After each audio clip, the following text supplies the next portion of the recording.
Yes, please. Your Honor, before the court today, we have the matter of Commonwealth versus Lindsay Clancy. Ms. Clancy is present. She is represented by Attorney Kevin Reddington. The Commonwealth is represented by Assistant District Attorney Jennifer Sprague and Assistant District Attorney Shannon Buckingham. All right. Well, good afternoon, counsel. Good afternoon, Ms. Clancy. Counsel, could I see you at sidebar?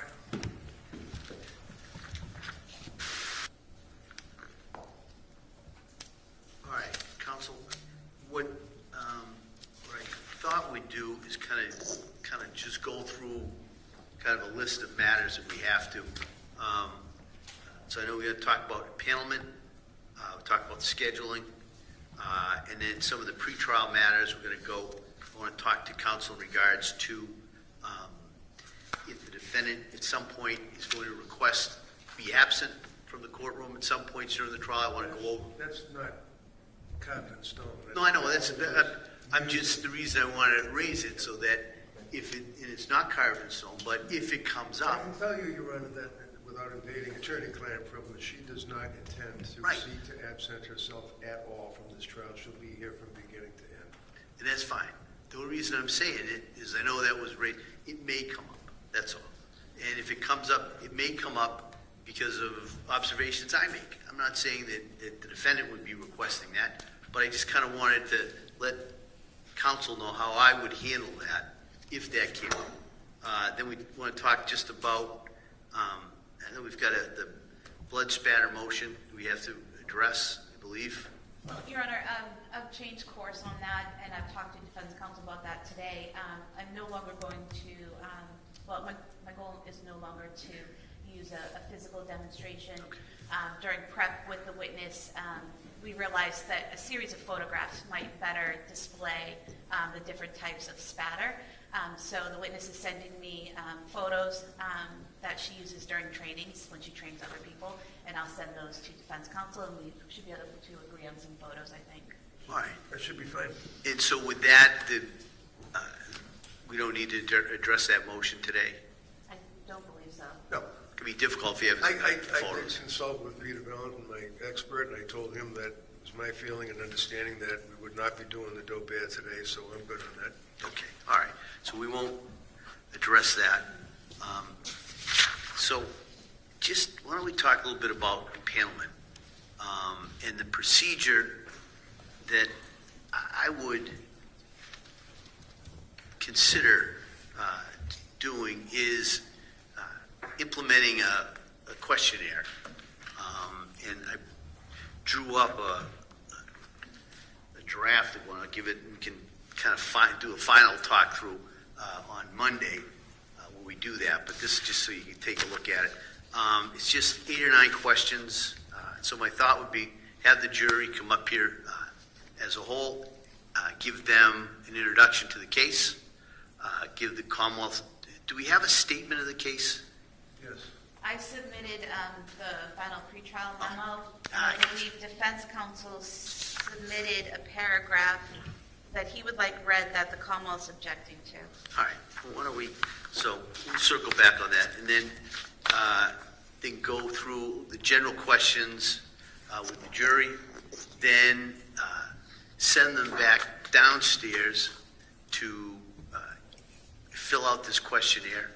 My other thought is that there is an extensive witness list, and it may make more sense to have the jury be handed a copy of that list and bring that down with them when they're answering the questionnaire, because last I counted, it was over 200 names, and I think it would be difficult for anybody to sit there and try to remember who it is. Do I know that person or not?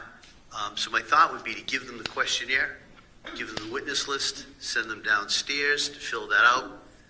That then gives us an opportunity to take a break, line up for the individual part of the voir dire, and then bring them up and bring them in one at a time into the courtroom over here at sidebar, and just proceed that way. I think that's a good idea, Your Honor. I would just ask that those witness lists be collected from the jurors as they leave. That's a good idea. Yeah. I have no, Mr. Reddington? Yeah, that's fine. All right. So that's That's the way we'll do it. The official cause of death is a sudden cardiac event. But the president's narrative dropped a bomb that threatened the entire foundation of that story. Graham, the hawkish Republican, the man who spent his final days advocating for Ukraine to continue to keep the war going, was being blamed by the president for prolonging a conflict Trump allegedly wanted to end quickly. Take note of, and then leave the premises with an instruction to the jurors they're not to open any closets or anything like that or touch any personal items. And I think that's pretty much what's encompassed in the order, if I recall. Yeah. Mr. Reddington? I have no position on that, Your Honor. Your Honor knows that I indicated I don't think it's necessary to have the view plus videos plus photographs, but I understand you've already made your decision on that. So it's a house that is now occupied by a man and his partner. It does not look at all like it did before when Lindsay and her family was living there. So I defer to your discretion on any specifics on the view. All right.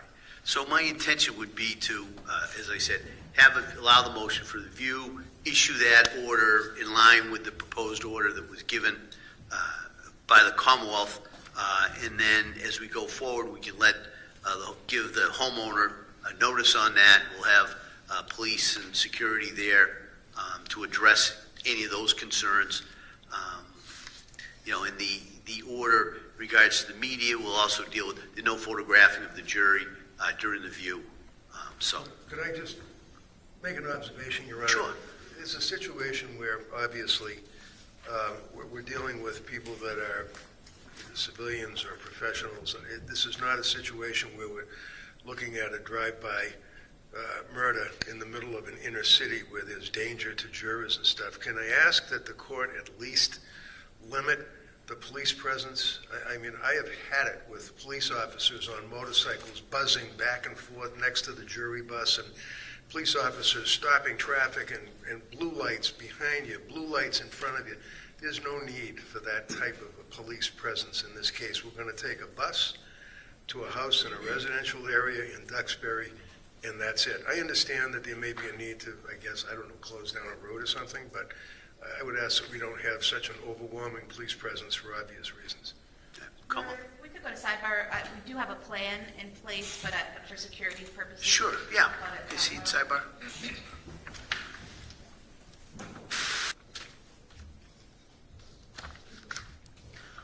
One of the, I know, motions that was filed and argued had to do with photographs. I know, and I allowed the Commonwealth to be able to introduce some photographs. Just so, again, there's no surprises. If the Commonwealth can provide me a copy of the photographs that they intend to introduce, so I can look at them and make sure, no surprise, but would be in line with the ruling that we talked about. Are you referring to the autopsy photos, Your Honor? Whatever photos, or the crime scene photos, perhaps.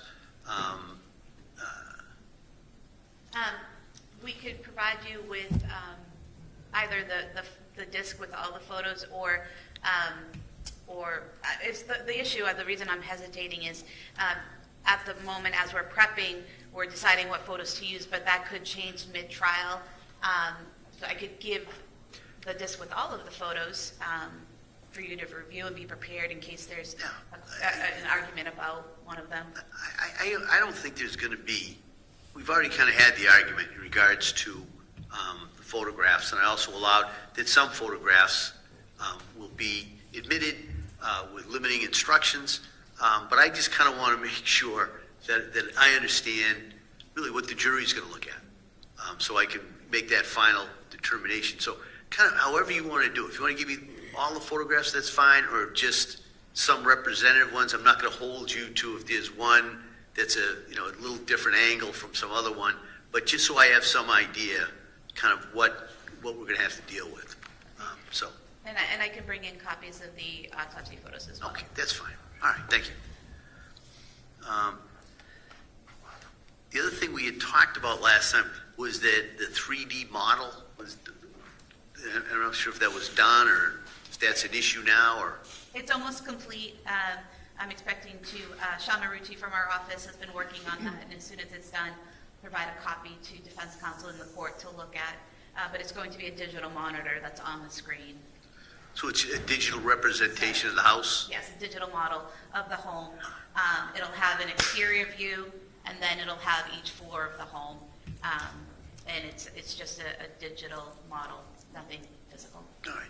So if you could just make sure Mr. Reddington sees that copy, sees that, and then we can deal with that as we come I'm sure they will, close and to it. I have no problem with the AutoCAD stuff. I may have one myself. So it's not a Okay, problem. all right. So we won't worry about that. The blood spatter motion, we're going to take that up later. What other issues do we have? I know that there's one in regards to some additional witnesses, but besides that, any other issues we need to take up? Before we go deeper into what the president's words actually reveal, make sure you're subscribed to Project Cold Case, because we don't just cover the story, we follow the evidence. Consider the official statement. It is not a tribute, it is a performance. The president, in his interview with Fox News, didn't just mourn the loss, he dissected the corpse of a political friendship in public. He reduced the man who sacrificed his political identity to defend him to a series of humorous anecdotes about golf and grievances. He said he was a great guy and he was a friend. Medication. Anyone that has any issue whatsoever with mental disease, defect, or medications is going to be tossed because of alleged cause. They're going to say it's for cause because they have a preconceived notion. And that's going to wipe out a significant number of citizens that are being brought here to this court to sit on a jury, recognizing the fact that the issue of mental disease, defect, treatment, lack of criminal responsibility is central to this case. I certainly have no problem, and I have confidence, as we always say, that the court will give a very forceful instruction to the jurors that regardless of any preconceived notions, that they come into this court with a clean slate and they have to listen to the testimony and listen to the evidence. We do it all the time, usually to the detriment of the defense, but we do it and we say, okay, can you understand what I'm telling you, that you don't have to listen to this, or that you don't have to feel the defendant has to present their evidence, and we accept them as jurors. So I don't think it's fair to exclude a potentially significant number of people that would be good citizens, good jurors, just because they have had mental disease or treatment, psychiatrists, psychologists, MDMA, or whatever they call it, or any of those treatments, or medical issues with medications. I just think that we're flirting with disaster on that type of question. So what would you want me to just ask number three? Number three, looking at number three, I think is fine. The defense in this case is that Ms. Clancy is not guilty due to not being criminal or lack of criminal responsibility. At the time she killed her 3 children. This is commonly referred to as an insanity defense. Is there anything about this so-called insanity defense that would offend you or cause you to not be able to fairly decide this case? And then they come up on the individual voir dire and they say to you, in our presence, yes, I don't like psychiatrists, or I don't like psychiatric medications, or my brother did something or other. Yeah, I think question 3 captures it. Instead of going through all of those questions, number 2, 4, 6, 9, I think number 3, I have no problem with. Commonwealth? Your Honor, I think the questions should remain as they are. Defense counsel's only objection to them seems to be his belief in knowing how we're going to make decisions and how we're going to address issues or answers that come up at sidebar. And he is wrong about our approach, and he is wrong about the way we handle things.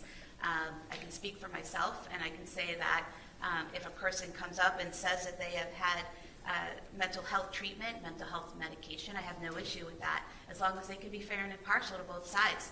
And I mean both sides, not just me, to the defense as well.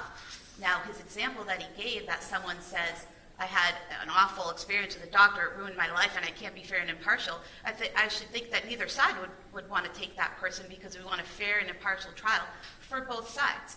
So I think the questions are fair. I think the questions get to the heart of the issues that will be in this case, and I think a lot of them get to the issues that case law in this area addresses we should ask about. So I would ask that you leave your questions as they are. All right, I'm going to take a look at it. I don't think I'm going to go just with 3, but I may combine. There are a couple of kind